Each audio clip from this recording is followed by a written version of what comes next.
Avant d'être opéré de la cataracte, trouver les bonnes réponses. Comment puis-je me rendre compte que j'ai une cataracte?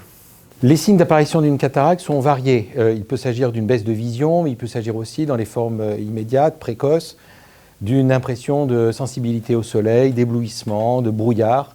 Et ce n'est pas toujours ressenti, et c'est parfois lors de l'examen avec l'ophtalmologiste que le diagnostic de cataracte est affirmé ou confirmé.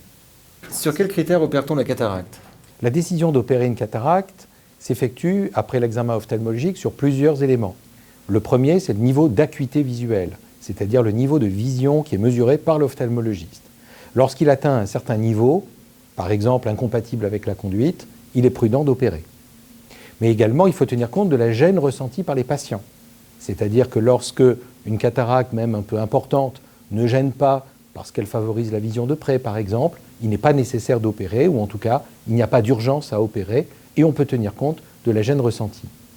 À l'opposé, lorsque la cataracte entraîne de forts éblouissements, gêne les activités, en particulier à l'extérieur, la conduite, même si l'acuité visuelle reste correcte, il est légitime de proposer une intervention.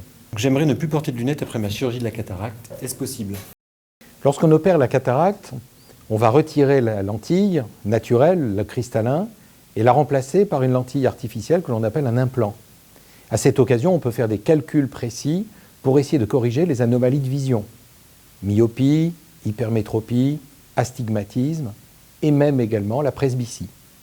On peut donc profiter de l'acte opératoire de cataracte pour améliorer le confort des patients et éventuellement lui supprimer le besoin de lunettes. Peut-on se passer de lunettes de près après une chirurgie de la cataracte? Dans certains cas, on peut proposer ce que l'on appelle un implant multifocal. Un implant qui permet de voir à la fois de loin et de près, ce qui permettrait de se passer de lunettes à la fois pour les activités extérieures, mais également pour la lecture. Ces implants multifocaux ne peuvent pas être proposés à tout le monde. Ils ont des exigences, des critères particuliers que l'on doit absolument respecter. Il faut que l'œil soit normal par ailleurs. Il est difficile de corriger en même temps une anomalie de type myopie, astigmatisme et une presbytie, mais on peut également en parler et cela mérite d'être évalué si vous avez une envie nette d'essayer de vous passer de lunettes dans toutes les activités. Comment se déroule l'opération de la cataracte? L'opération de la cataracte s'effectue en chirurgie ambulatoire, presque toujours. Avec une anesthésie locale, on rentre le matin, quelques heures après, on rentre chez soi. Il y a évidemment des précautions à respecter, ne pas se frotter l'œil, éviter les chocs. La chirurgie de la cataracte comporte-t-elle un risque?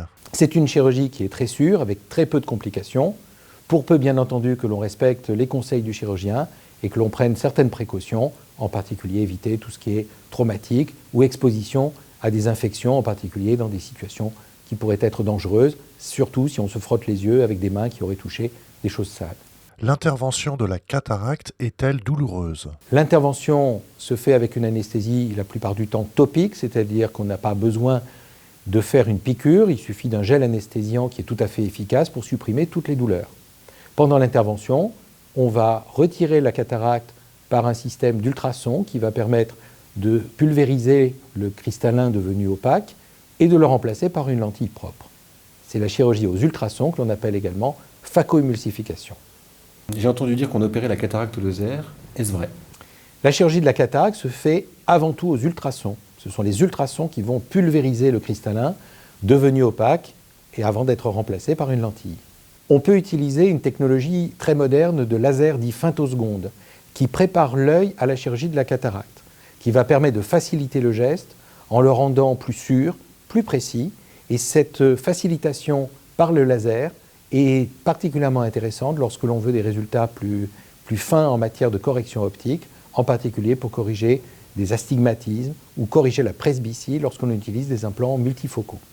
Comment se passe la prise en charge? Y a-t-il un coût supplémentaire? Le laser femtoseconde a malheureusement un surcoût qui n'est pas pris en charge actuellement par la sécurité sociale, mais cela vaut la peine lorsque l'on veut des gestes particulièrement précis et sophistiqués de pouvoir accepter ce surcoût qui sera réglé en parallèle à l'hôpital et pas au chirurgien.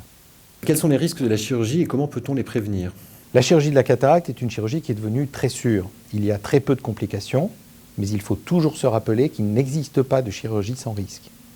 Tant que l'œil n'a pas cicatrisé, il est un peu plus fragile, et en cas de choc, en cas de frottement, surtout bien entendu si on le touche avec des mains qui auraient touché des choses peu propres ou porteuses de microbes, il pourrait y avoir un risque théorique d'infection. Les précautions doivent vraiment être prises pendant les premiers jours après la chirurgie, en particulier éviter tout ce qui est frottement intempestif, exposition à des milieux particulièrement risqués, poussiéreux, sales, et évidemment tout ce qui peut exposer à des chocs. Mais si l'on respecte ces précautions qui doivent être rappelées systématiquement par le chirurgien, cette chirurgie donne d'excellents résultats.